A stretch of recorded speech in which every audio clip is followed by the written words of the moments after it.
रायगडावरील प्रत्येक दगडाला महाराजांचा स्पर्श आहे आणि तो इतिहासाची साक्ष देतो. अभेद्य तटबंदी आणि कणकर कड्यांचा दुर्ग दुर्गेश्वर रायगड पावसाळ्यानंतर तर अधिकच बहरून येतो. किती वेळा पाहिला तरी पुन्हा पुन्हा पावसा वाटणारा गडांचा राजा, राजांचा गड दुर्गराज रायगड. खरंच रायगड किती वेळा बघितला तरी मन भरत नाही आणि आज मी चाललो 6व्यांदा रायगड बघण्यासाठी. पण आज मी जाणवतो एका वेगळ्या वाटेने, म्हणजेच रोपवेने. मेपासून पडत असलेला हा पाऊस आता थोडासा उघडलेला आणि स्वच्छ असं सुंदर वातावरण सगळीकडे होतं आणि त्याचाच फायदा आम्ही घेतला आणि चाललो पहिल्यांदा या रायगडावर. रोपवेची आदल्याच दिवशी बुकिंग केलेली. मग काय, फक्त मोबाईल दाखवला आणि तिकीट कलेक्ट केले. अगोदर बुकिंग केल्यास 50 रुपये एक्स्ट्रा जातात, पण म्हणलं रिस्क नको. पण इथं आल्यानंतर बघितलं तर गर्दी काहीच नव्हती. पण गर्दीच्या सीझनला आपल्याला अगोदर बुकिंग करायलाच पाहिजे.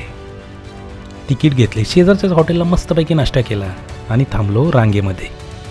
लाईन पण जास्त नसल्यामुळे जास्त वेटिंग करायला लागलंच नाही.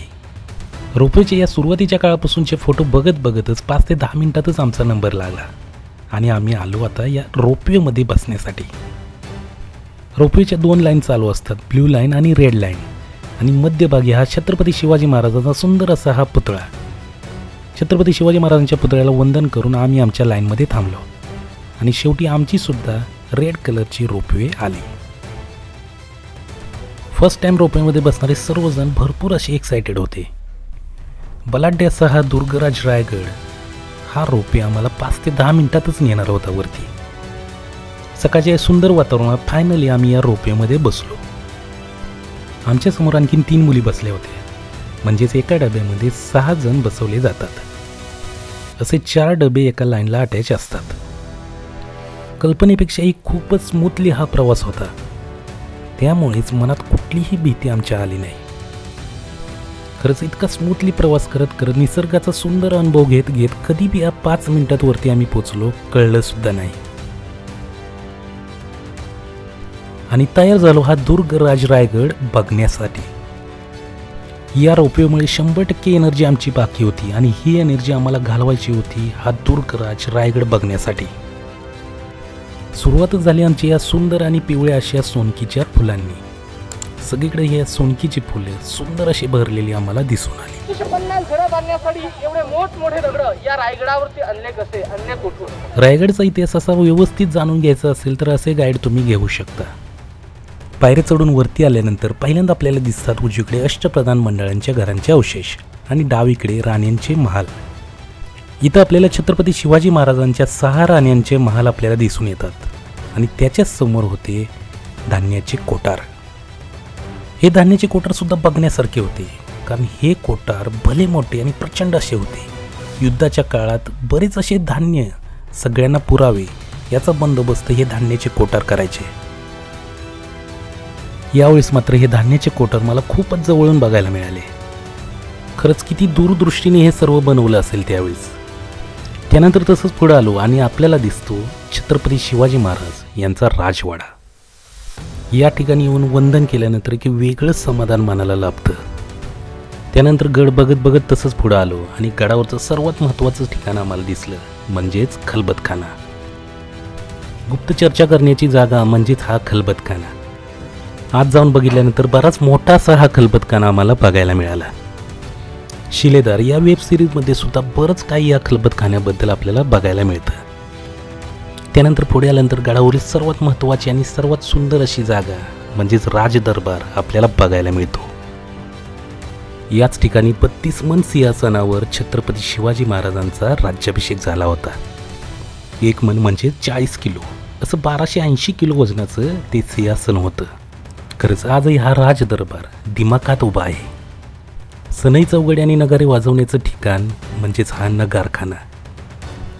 पूर्वीच्या काळा इतकीच आहे तशीच आणि मजबूत अशी ही वास्तू खरंच बघण्यासारखी आहे. खरंच रायगडावर जितकं बघल तेवढं कमीच आहे. त्यानंतर पुढे आलो होळीच्या माळावर. तू काय तोडते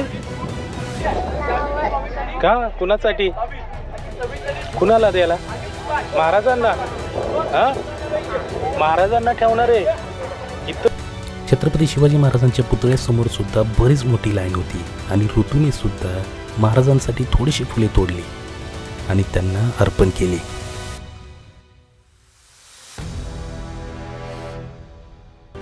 त्यानंतर होळीचा मेळा बघून आम्ही निघालो बाजारपेठेकडे.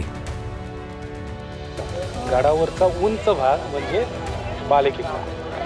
तर यांनी काय दिले, बालेकिल्ल्याच्या ह्या भागात सगळी ही आहे बाजारपेठ.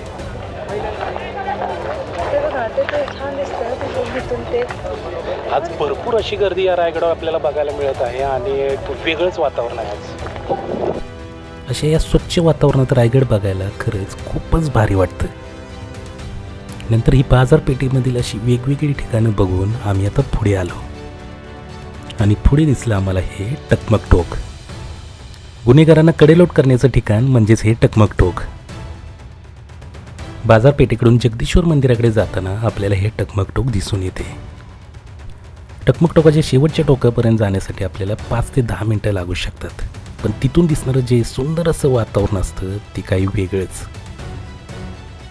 त्यानंतर जगदीश्वर मंदिराकडे निघालो आणि वाटेतच आम्हाला दिसले जुने मित्र जे पुण्याहून आलेले. रायगडावरून मला प्रत्येक वेळेस या पाण्यामध्ये पडून राहिलेली ही म्हैस दिसतेच आणि इथून आपल्याला दिसतो लांबून दिसणारा हा नगारखाना आणि राजदरबार. त्यानंतर जगदीश्वर मंदिराच्या आतमध्ये आलो. अजूनही आहे तसंच दगडी बांधकाम असलेलं मजबूत असं हे मंदिर. इथं आल्यानंतर मनाला एक वेगळी शांतता मिळते आणि या मंदिरासमोर असलेला हा नंदी आपल्याला खूपच सुबक आणि नक्षीकाम केलेला आपल्याला दिसून येतो. त्यानंतर मंदिरामध्ये गेलो. रविवार असल्यामुळे प्रचंड अशी गर्दी होती आणि लाईन पण लागलेली होती. त्यानंतर सुंदर असे या जगदीश्वराचं दर्शन झालं. मनाला एक वेगळी शांतता मिळाली. जगदीश्वराच्या मंदिराच्या परिसरातूनच आपल्याला समाधी स्थळाकडे रस्ता जातो आणि आम्ही तिथे पोचलो. हिरोजी इंदुलकरांनी जेव्हा हा रायगड बांधला तेव्हा छत्रपती शिवाजी महाराजांनी त्यांना विचारलं, तुम्हाला काय पाहिजे ते आम्ही देऊ. त्यांनी फक्त एवढंच सांगितलं की जगदीश्वर मंदिराच्या पायरीवर माझं नाव असावं आणि हीच ती पायरी. सेवेची ठाई तत्पर हिरोजी इंदुलकर. हा अष्टकोनी चौतरा म्हणजे छत्रपती शिवाजी महाराजांची समाधी आणि इथं आपल्याला एक शिलालेखसुद्धा बघायला मिळतो. समाधी स्थळाचं दर्शन घेतलं. खूप लांबून लांबून लोक आलेली इथं आम्हाला दिसून आली.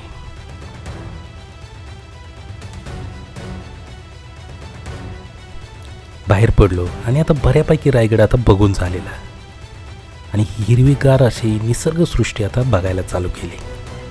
सगळीकडे दिसणारी ही सोनकीची फुले खरंच मोहित करून टाकणारी होती आणि त्याचबरोबर दिसणारा हा रायगड, हे कॉम्बिनेशन काहीतरी वेगळंच होतं आणि सुंदरसुद्धा. बाजारपेठ ते जगदीश्वर मंदिराच्या दरम्यान आपल्याला बरीचशी अशी दुकानं दिसून येतात. तिथं आपण लिंबू सरबत आणि ताक घेऊ शकतो. त्यानंतर आता रोपवेला आम्हाला रिटर्न जायचं होतं, त्यामुळे आम्ही गंगासागर या तलावाच्या दिशेने निघालो. तिकडचा परिसर आमचा बघायचा बाकी होता. तो परिसर तर जबरदस्त होता. निसर्गसृष्टीने हा परिसर भरून गेला होता. गंगासागर तलावाच्याच बाजूला असलेला हा परिसर खरंच खूपच भरून गेलेला होता. सर्वत्र वेगवेगळ्या रंगाची फुले आम्हाला इथं दिसून आली आणि याच परिसरात आम्ही भरपूर वेळ आराम केला.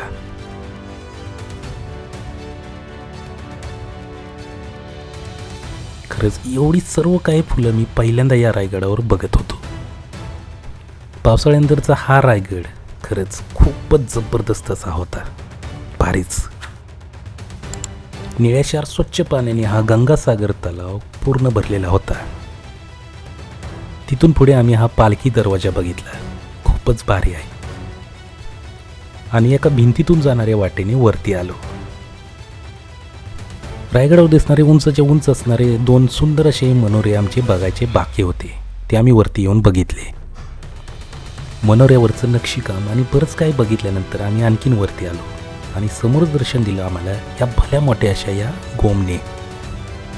खूपच दुर्मिळ दिसणारी ही गोम आम्हाला इथं दिसून आली.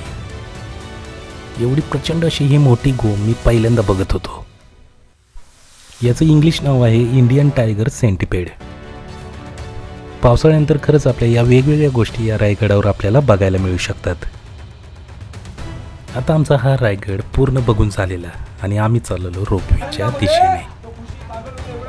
असंच खेळत त्या दरबारामध्ये औरंगजेबचा जातो की औरंगजेब ही बातमी सांगण्यासाठी मुलतानी खान धावत पळत सुटलाय. औरंगजेबचा रायगड स्वराज्याची राजधानी आणि मराठ्यांच्या पराक्रमाचा साक्षीदार.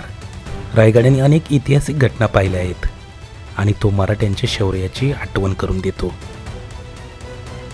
प्रत्येक वेळेस आल्यानंतर एक नवीन चैतन्य आणि नवीन आत्मविश्वास देणारा हा रायगड तुम्हाला कसा वाटला ते जरूर कळवा. व्हिडिओ आवडल्यास लाईक करा आणि आपल्या चॅनलला नक्की सबस्क्राईब करा. धन्यवाद.